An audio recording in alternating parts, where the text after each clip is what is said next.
Polres Sukabumi gencarkan aksi razia knalpot brong di depan alun-alun Palabuhan Ratu. Pemberantasan minuman keras masih terus dilakukan oleh Polres Sukabumi di sekitaran wilayah Polres Sukabumi. Wisata healing di Curug Cikaso perlihatkan indahnya air terjun 3 titik.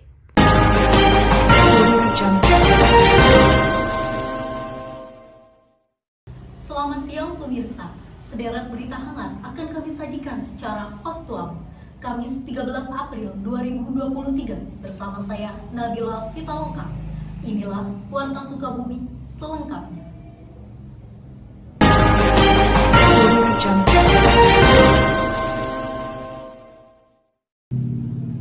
Kita mulai ke informasi berita pertama, pemirsa. Dianggap meresahkan warga, pengguna sepeda motor dengan knalpot brong atau bising dirazia di depan alun-alun Palabuhan Ratu oleh Satlantas Polres Sukabumi. Sejumlah pengendara motor dengan knalpot brong atau bising diberhentikan oleh petugas Satlantas Polres Sukabumi di depan alun-alun Palabuhan Ratu pada Minggu malam. Aksi razia ini digencarkan oleh Polres Sukabumi sebagai tanggapan akan keluhan dari warga setempat terhadap bisingnya knalpot brong. Bapak, biasanya di wilayah mana saja dilakukan patroli knalpot brong, mungkin khususnya selama bulan Ramadan ini? Untuk kegiatan Raja Knalpot Brong dilakukan setiap malam, khususnya untuk anggota piket. Jadi kita bergantian tergantung sprint. Nanti setiap hari setiap piket itu kita dikenakan sprint. Setiap anggota jaga ditunjuk 2 orang atau 4 orang atau 3 orang sesuai sprint Polres. Nanti untuk pelaksanaannya nanti kita ada dulu di Polres, setelah ada di Polres, kemudian nanti mobil ke wilayah-wilayah yang dianggap rawan. Dalam artian rawan di sini rawan kejahatan, baik itu peredaran obat, miras, terus di tempat hiburan malam, karena ini kan kebetulan bulan puasa ya. Jadi untuk tempat-tempat hiburan kita juga antisipasi, memberikan peringatan, dan kalau misalnya didapat di jalan ada yang menggunakan knalpot brong, kita langsung tindak. Tindakannya berupa teguran berikut. Kalau misalnya seandainya knalpot ini memang tidak bisa di luar standar, nanti kita sita. Kemudian nanti untuk hasilnya kita laporkan secara urgentnya ke tingkat Polres. Selanjutnya Pak, selain menangkap pengguna knalpot brong, biasanya tindakan kriminalitas apa sih Pak yang ditemukan setiap kali patroli? Untuk yang biasanya banyak terjadi itu pertama untuk penggunaan sajam, karena memang akhir-akhir ini banyak kejadian yang melibatkan anak sekolah, tawuran, perang sarung dan sebagainya untuk penggunaan sajam. Terus peredaran obat-obatan sediaan farmasi yang memang disalahgunakan, kayak semacam tramadol, leximer, dan lain-lain. Biasanya terhadap pelanggaran tersebut sanksi apa sih Pak yang diberikan sebagai ganjarannya? Tergantung posisi bobot tubuhnya. Apakah pelanggar itu hanya sekedar pelanggaran? Kalau sekedar pelanggaran kita tindakan lisan, atau kalau misalnya itu memang udah masuk ke pidana, ya tindakan pidana yang Setiap kali patroli Pak biasanya tuh berapa buah sih knalpot brong yang disita?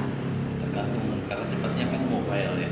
Jadi kita jalan ke titik-titik tertentu yang ditentukan, ke rute-rute tertentu. Kalau memang ditemukan 1, kita dapat 1. Kalau ditemukan 5, ya kita sita 5. Jadi nggak tentu ya Pak setiap kali patroli itu. Kemudian jam-jam rawan kriminalitas di wilayah sekitar Pelabuhan Ratu itu biasanya jam berapa? Dari semenjak jam 9 ke atas itu udah rawan, karena memang jam-jam tersebut sering digunakan pemuda-pemuda untuk tawuran, perang sarung dan lain sebagainya gitu kan, termasuk untuk peredaran obat narkoba narkotika. Dalam menangani kasus pelanggaran seperti ini biasanya apa sih Pak yang dilakukan oleh pihak kepolisian untuk mengurangi tindakan kriminalitas seperti itu? Yang dilakukan mungkin untuk mengurangi kamtibas tersebut, ya kita melakukan patroli rutin ke daerah-daerah tertentu yang memang dianggap rawan, yang dianggap dapat menimbulkan atau di situ rawan terjadinya suatu tindak pidana, suatu tindakan yang memang mengganggu ketertiban masyarakat. Kita datangi, kita sambangi, kita patroli. Kemudian untuk masyarakat mungkin ya Pak, bagi masyarakat yang mungkin di sekitar rumahnya menemukan terjadinya pelanggaran kayak knalpot brong dan lain-lain, itu biasanya dari pihak kepolisian itu menyediakan call center atau nomor yang bisa dihubungi? Ada. Dari pihak kepolisian untuk polsek juga kita sosialisasikan, terus kita share juga di media sosial kepada masyarakat kalau memang ada gangguan bisa menghubungi ke call center yang memang dibutuhkan tersebut ya, untuk polsek dan untuk polres memang sudah tersedia. Babin Kamtibmas Polsek Palabuhan Ratu Aibda Hadiatmo menyatakan aksi ini dilakukan setiap hari dengan cara mobile dan dimulai setiap pukul 9 malam. Pada Minggu malam, Satlantas Polres Sukabumi berhasil mengamankan 4 buah sepeda motor yang menggunakan knalpot brong. Motor-motor tersebut disita dan dibawa ke Polres Sukabumi maupun ke Polsek Palabuhan Ratu. Aksi razia ini diharapkan memberikan efek jera bagi pengendara yang melanggar serta membantu menertibkan lingkungan masyarakat guna menciptakan suasana yang nyaman, aman, dan tertib. Baik pemirsa, kita beralih ke berita selanjutnya. Satlantas Polres Sukabumi kembali melakukan aksi razia minuman keras di sekitar wilayah Palabuhan Ratu, Sukabumi, Jawa Barat. Aksi ini merupakan patroli keberlanjutan yang dilakukan setiap harinya. Jajaran Satlantas Polres Sukabumi kembali menggencarkan razia minuman keras.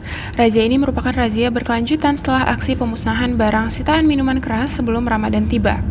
Patroli ini dilakukan guna menciptakan suasana aman dan damai di wilayah Palabuhan Ratu, khususnya di bulan suci Ramadan.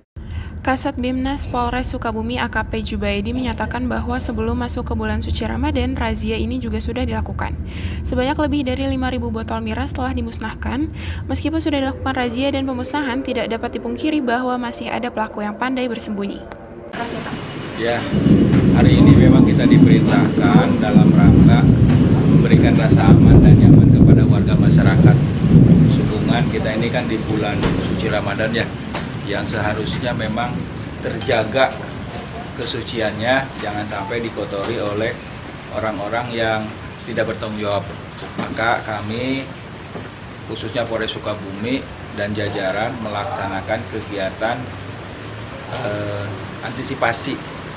Memang kemarin sebelum bulan puasa kita juga telah melaksanakan pemusnahan miras. Jumlah cukup banyak, kurang lebih ada 5.000 lebih ya, kita laksanakan di halaman yang sebelah sana. Tapi ternyata dalam kenyataannya masih saja ada. Dan hari ini kayaknya kurang beruntung nih ya. Kita tidak menemukan miras tersebut karena mungkin cuaca. Ya mudah-mudahan besok lusa kita akan terus melaksanakan patroli dalam rangka memberikan rasa aman dan nyaman kepada warga masyarakat khususnya Sukabumi Kabupaten.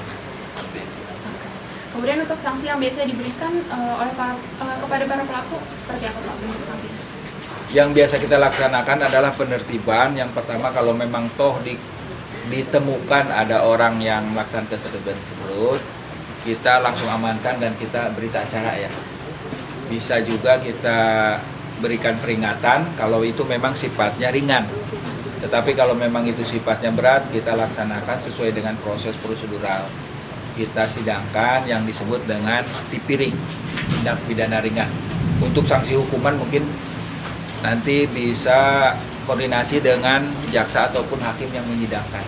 Biasanya itu di 3 bulan lah, paling maksimal itu kalau tipiring itu 3 bulan ya hukumannya yang dilaksanakan.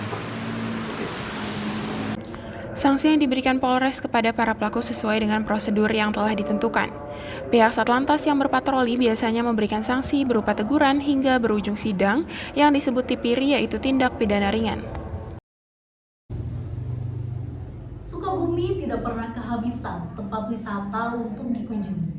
Kali ini tim reporter Warta Sukabumi akan mengajak Anda untuk berwisata ke air terjun yang berlokasi di Kabupaten Sukabumi, tepatnya Kecamatan Surade, Sukabumi, Jawa Barat. Selamat pagi pemirsa Warta Sukabumi, bersama saya Prilly Aprilia Putri. Saya akan mengajak Anda untuk melihat keindahan air terjun 3 titik yang berlokasi di selatan Sukabumi, yaitu Curug Cikaso. Konon katanya ketiga titik air terjun tersebut punya namanya tersendiri nih pemirsa. Menarik ya, kita akan mengajak Anda untuk ikut lebih lanjut mengenal Curug Cikaso beserta sejarahnya. Yuk ikuti saya. Sukabumi mempunyai kabupaten terluas kedua di Pulau Jawa. Hal ini yang membuat Kabupaten Sukabumi memiliki banyak tempat wisata yang wajib untuk dikunjungi, terlebih wisata alamnya. Salah satu wisata alam populer di Kabupaten Sukabumi yaitu Curug Cikaso yang lokasinya terletak di Kampung Ciniti, Desa Cibitung, Kecamatan Surade, Kabupaten Sukabumi, Jawa Barat. Curug Cikaso memiliki 3 aliran air terjun yang mengalir melalui tebing yang tinggi, dengan ketinggian 80 meter di atas permukaan laut dan lebar tebingnya yang mencapai 100 meter, membuat air terjun Curug Cikaso terlihat sangat megah. Aliran air yang mengalir berasal dari anak sungai Cikaso yang bermuara di Muara Tegal Bulet, Kabupaten Sukabumi. Suara gemercik air yang menenangkan sangat cocok dijadikan sebagai tempat healing atau refreshing dari kepadatan aktivitas sehari-hari. Nah pemirsa, saat ini saya sudah berada tepat di depan air terjun Curug Cikaso. Nah di sini selain pemandangannya yang begitu asri, udaranya juga terasa begitu sejuk. Atau mungkin ketika saya kesini bertepatan masih di pagi hari, jadi mungkin bisa menambah kesan sejuk dari air terjun Curug Cikaso. Nah tapi sedari tadi ada yang membuat saya penasaran nih, kenapa sih air terjun di Curug Cikaso ini punya 3 aliran mata air? Nah, konon katanya 3 aliran mata air ini punya nama dan ceritanya masing-masing. Makin penasaran gak sih? Daripada makin penasaran, langsung aja yuk kita tanya ke pengelolanya. Oke, baik pemirsa, saat ini saya sudah bersama dengan Bapak Mumu ya Pak ya, selaku pengelola dari Curug Cikaso ini. Nah, saya penasaran nih Pak, sebenarnya awal dari Curug Cikaso ini bisa dijadikan tempat wisata, itu awal mulanya seperti apa Pak? Mungkin bisa dijelaskan. Ya awalnya dulu hutan, cuman ketika nih anak-anak di sini bermain di sana ternyata ini curug bisa dibuka, jadi dibuka alhamdulillah sampai saat ini bisa jadi ramai lah. Jadi berkat kerjasama anak-anak muda di sini sehingga Curug Cikaso ini bisa dimanfaatkan. Oke, berarti berkat peran dari anak muda juga ya Pak, sehingga Curug Cikaso ini bisa dijadikan tempat wisata. Kemudian selanjutnya kan Curug Cikaso ini kan memiliki 3 mata air gitu ya Pak, yang paling ikonik gitu. Nah dari ketiga mata air ini kan saya juga sudah sempat baca di internet punya ceritanya masing-masing gitu ya Pak ya. Mungkin dari Bapak sendiri bisa menjelaskan. Yang satu itu yang paling, kalau dari sini yang paling kanan ya, yang kanan itu namanya Curug Ki Jampang Mangu. Dulunya itu Ki Jampang Maung itu dulunya itu Prabu Siliwangi. Cuman ketika Prabu Siliwangi pindah tempat, pindah nama. Terus yang tengah itu Curug Nyiblorong Mayang-Sari. Terus yang sebelah sini lagi itu Curug Asupan. Baik Bapak, terima kasih. Mungkin sudah cukup menjawab pertanyaan. Tidak hanya air terjun yang menjadi daya tarik wisatawan di sini, karena pengelola juga menambahkan fasilitas lain yang pastinya memikat wisatawan untuk berkunjung ke Curug Cikaso ini. Seperti misalnya penyewaan perahu. Penyewaan perahu ini merogoh kocek sebesar Rp65.000 per perahunya dengan kapasitas maksimal 10 orang. Karena area Curug Cikaso berbeda dengan area parkir, Anda diwajibkan untuk menyeberangi sungai dengan perahu yang memakan waktu kurang lebih 2 menit. Curug Cikaso dipilih sebagai tempat wisata pelepas penat karena memiliki pemandangan indah dan sejuk sejauh mata memandang. Siapapun yang berkunjung akan dibuat terpana oleh keindahan alamnya. Waktu terbaik berkunjung ke sini adalah pagi hari saat udara masih sejuk-sejuknya. Jangan lupa untuk menyiapkan kocek sebesar Rp5.000 per orang untuk dapat menikmati segala pesona yang ada di dalam Curug Cikaso ini. Dari Surade, Kabupaten Sukabumi, Jawa Barat, Prilly Aprilia, Virus Nur, Vokasi TV mengabarkan. Ya, pemirsa, informasi tadi sekaligus mengakhiri perjumpaan kita pada siang hari ini. Saya, Nabila Fitaloka, dan seluruh tim yang bertugas mengucapkan terima kasih. Selamat beraktivitas.